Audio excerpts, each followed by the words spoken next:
Obedga chiqdik. Har 4 soatda obed beradi.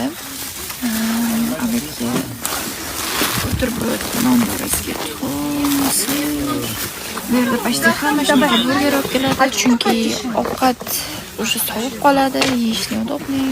Bitta burger ishlab, qolgan vaqtimizga ozroq telefon chiqarib dam olganimiz ma'qul. Ertalab tayyorlash ham oson, tez tayyor bo'ladi. Oyoqlar loy. Kiyimlar loy bo'lyapti.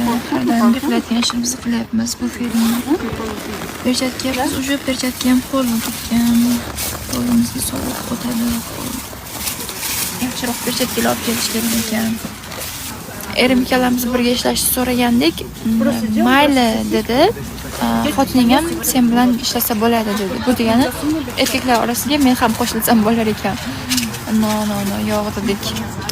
Erim men tomonga o'tishni so'raganimizda yo'q dedi. Xotining sen bilan ketsa bo'ladi, lekin sen borsang bo'lmaydi dedi. Erim qilayotgan ish qiyin, ayollarga to'g'ri kelmaydi. Shuning uchun men ketmadim. Ayollar bilan qoldim. Bu yerda ham erkaklar bor. No, kam. Shuning uchun so'raganlikda men ham o'tay degandi. Yo'q dedi.